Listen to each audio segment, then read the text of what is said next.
রাধে রাধে প্রিয় ভক্তবৃন্দ, আপনারা কি জানেন মৃত্যুর পর যমরাজের দরবারে আপনার করা কোন দানটির মূল্য সবচেয়ে বেশি হয়? হ্যাঁ, এমন একটি গুপ্ত দান রয়েছে যা না করলে আপনার জন্য স্বর্গের দরজা চিরকালের মতো বন্ধ হয়ে যায়। কি সেই মহামূল্যবান দান যা কোটি কোটি স্বর্ণমুদ্রার চেয়েও দামি এবং যাকে স্বয়ং ভগবান সবচেয়ে মহান বলে আখ্যা দিয়েছেন? একবার ভাবুন তো, একজন মানুষ তার সারা জীবন ধরে ক্ষুধার্তদের অন্ন দিল, গোদান করলো, অভাবীদের সাহায্য করলো, এমনকি নিজের সমস্ত ধন সম্পত্তি বিলিয়ে শত শত বিশাল সোনার মন্দিরও নির্মাণ করলো। কিন্তু মৃত্যুর পর যমরাজের দরবারে পৌঁছানোর পর তাকে সরাসরি ভয়াবহ নরকে নিক্ষেপ করা হলো। কেন জানেন? কারণ সে তার জীবনে সব কিছু দান করলেও একটি বিশেষ দান সে কখনোই করেনি। আজ আমরা যে কোথায় প্রবেশ করব সেটি কোনো সাধারণ পৌরাণিক গল্প নয়, এটি একটি আধ্যাত্মিক রহস্য, এমন একটি সত্য যা বহু যুগ ধরে শাস্ত্রের পাতায় লুকিয়ে আছে, কিন্তু সেভাবে কেউ বলেনি। এই কথায় আপনি জানতে পারবেন দান আসলে কি, পুণ্য কিভাবে পাপ হয়ে যায় এবং সেই গুপ্তদানটি কি যা স্বয়ং ভগবান নারায়ণ নিজে গ্রহণ করতে পৃথিবীতে নেমেছিলেন। আমি আপনাদের স্বাগত জানাই মনের আলো চ্যানেলে। আজকের এই আধ্যাত্মিক অনুসন্ধান শেষ না করে উঠবেন না, কারণ এই কথার শেষে এমন একটি সত্য আপনার সামনে উন্মোচিত হবে যা আপনার জীবনকে দেখার দৃষ্টিভঙ্গি চিরকালের জন্য বদলে দিতে পারে। প্রথম অধ্যায়, যমলোকের সেই অদ্ভুত দিন। যমলোক সেখানে কেবল একটা জিনিস বিদ্যমান, প্রতিটি প্রাণের কর্মের প্রতিধ্বনি। ভাবুন, একবার আপনি যখন রাস্তায় হাঁটছেন, কাউকে সাহায্য করছেন বা করছেন না, কারো সম্পর্কে মনে মনে কিছু ভাবছেন, প্রতিটি মুহূর্তের হিসাব সেখানে লিপিবদ্ধ হচ্ছে, একটুও বাদ পড়ে না, একটুও মুছেও যায় না। যমলোকের বায়ুতে কেবল একটাই শব্দ ভাসে, সত্য। এমনই এক সময় ধর্মরাজ যমরাজের বিশাল রাজকীয় দরবারে একটি অদ্ভুত পরিস্থিতির সৃষ্টি হলো। এই দরবারে কোনো সুপারিশ চলে না, কোনো ঘুষ চলে না, কোনো রাজকীয় ক্ষমতা কাজ করে না। এখানে শুধু একটাই মুদ্রার চরণ, কর্ম। সেদিন যমলোকের বিশাল প্রবেশদ্বারে এমন দুটি আত্মা একসাথে এসে দাঁড়ালো যাদের দেখে চিত্রগুপ্তের কলম থমকে গেল। একটি আত্মা রাজকীয় তেজ, তার গোটা চেহারায় অহংকারের এক স্পষ্ট আভা। সে হেঁটে আসছিল না, যেন পুরো যমলোককে নিজের রাজ্য মনে করে প্রবেশ করছিল। এ ছিল আর্যবর্তের সর্বশ্রেষ্ঠ, সর্বাধিক ধনী, সমগ্র পৃথিবীতে পরিচিত মহারাজ দেবব্রত, যার নাম দানবীর হিসেবে কিংবদন্তিতে পরিণত হয়েছিল। আর দ্বিতীয়টি আত্মা, সে একেবারে কোণে দাঁড়িয়ে শরীরটা গুটিয়ে নিয়েছে, ভয়ে সামান্য কাঁপছে।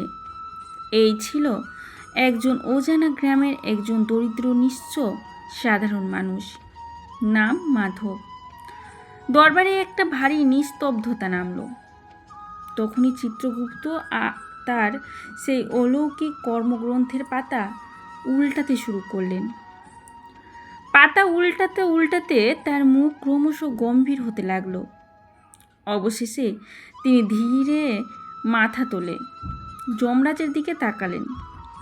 চিত্রগুপ্ত বললেন, হে ধর্মরাজ, আজ কর্মের পাল্লায় এক অত্যন্ত অদ্ভুত পরিস্থিতি সৃষ্টি হয়েছে।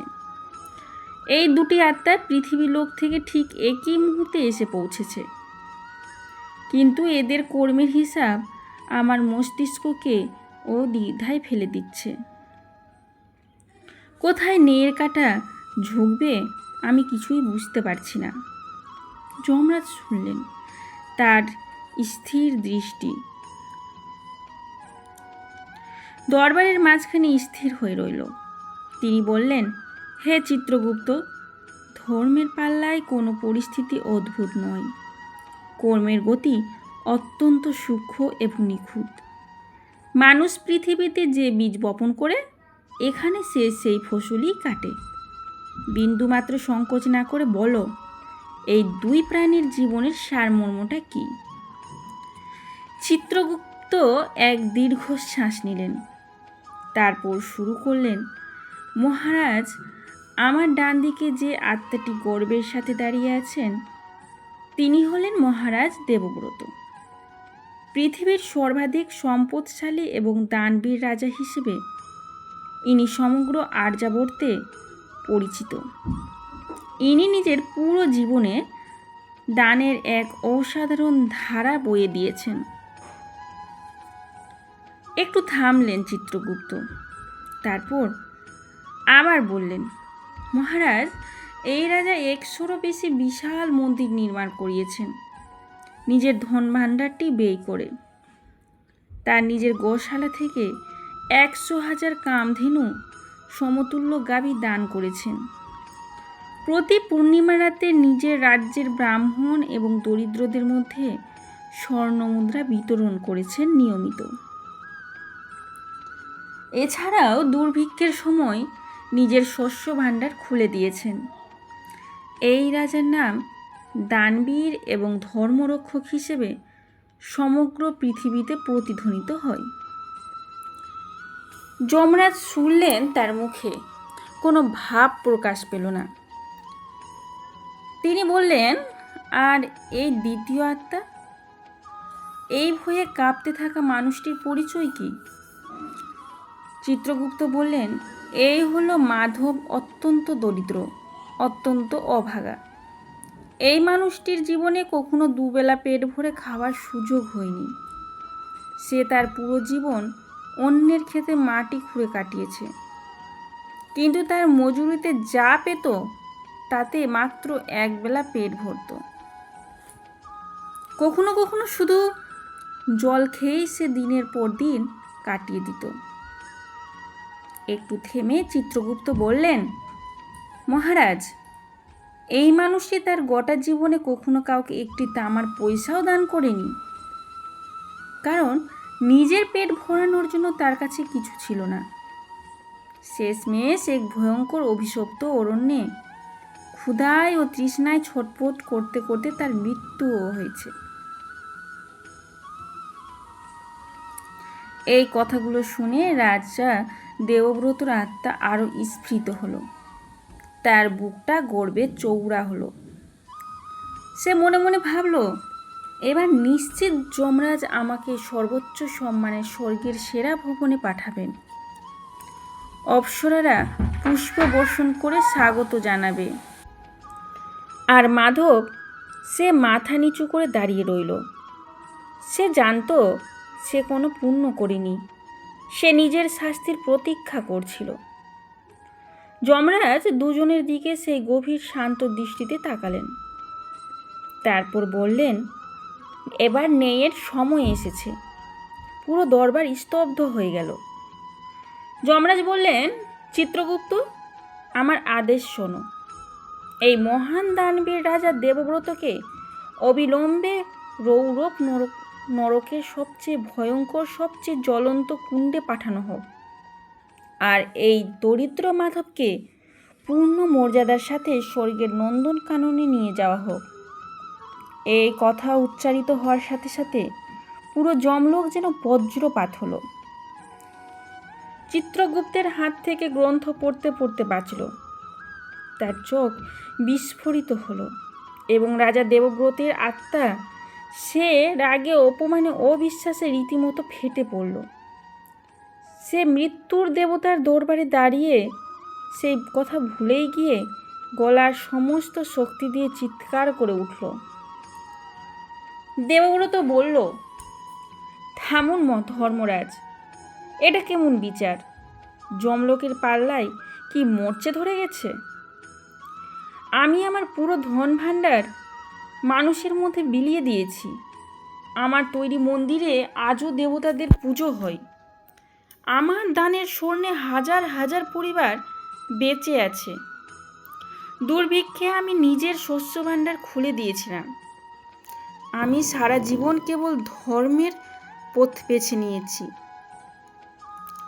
আর আপনি আমাকে নরকে পাঠাচ্ছেন? আর এই মানুষটিকে স্বর্গে, যে জীবনে একটি পিঁপড়েকেও এক দানা চিনি দেয়নি? এটা তো ঘোর অন্যায়। আমি এই সিদ্ধান্ত মানি না।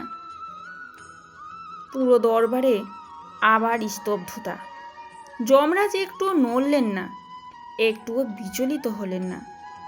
তার গলার স্বর শান্ত, কিন্তু সেই শান্তিতে একটা অটল অলঙ্ঘনীয় ভার আছে।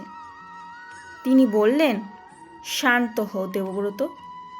তুমি এখন যমলোকে দাঁড়িয়ে আছো, তোমার রাজ দরবারে নয়। তোমার অহংকার তোমার চিতার আগুনের সাথেই ভস্ম হয়ে যাওয়া উচিত ছিল, কিন্তু সেই অহংকার তোমার আত্মার সাথে জড়িয়ে আমার দরবার পর্যন্ত চলে এসেছে, এবং এই অহংকারই তোমার নরকের প্রথম দরজা। দেবব্রত বলল, কেমন অহংকার ধর্মরাজ? আমি কি দান করিনি? আমার ওর থেকে ক্ষুধার্তের পেট ভরেনি? আমার এত বড় পুণ্যকর্মকে আপনি এভাবে অস্বীকার করছেন কিভাবে? তখন ধর্মরাজ এমন কিছু বললেন যা এই ব্রহ্মাণ্ডের সবচেয়ে গভীর। আজকের ভিডিওটি এই পর্যন্ত। যমরাজ কি বললেন সেটি পরের ভিডিওতে দেওয়া হবে। সবাই ভালো থাকুন, সুস্থ থাকুন। জয় শ্রীকৃষ্ণ, রাধে রাধে।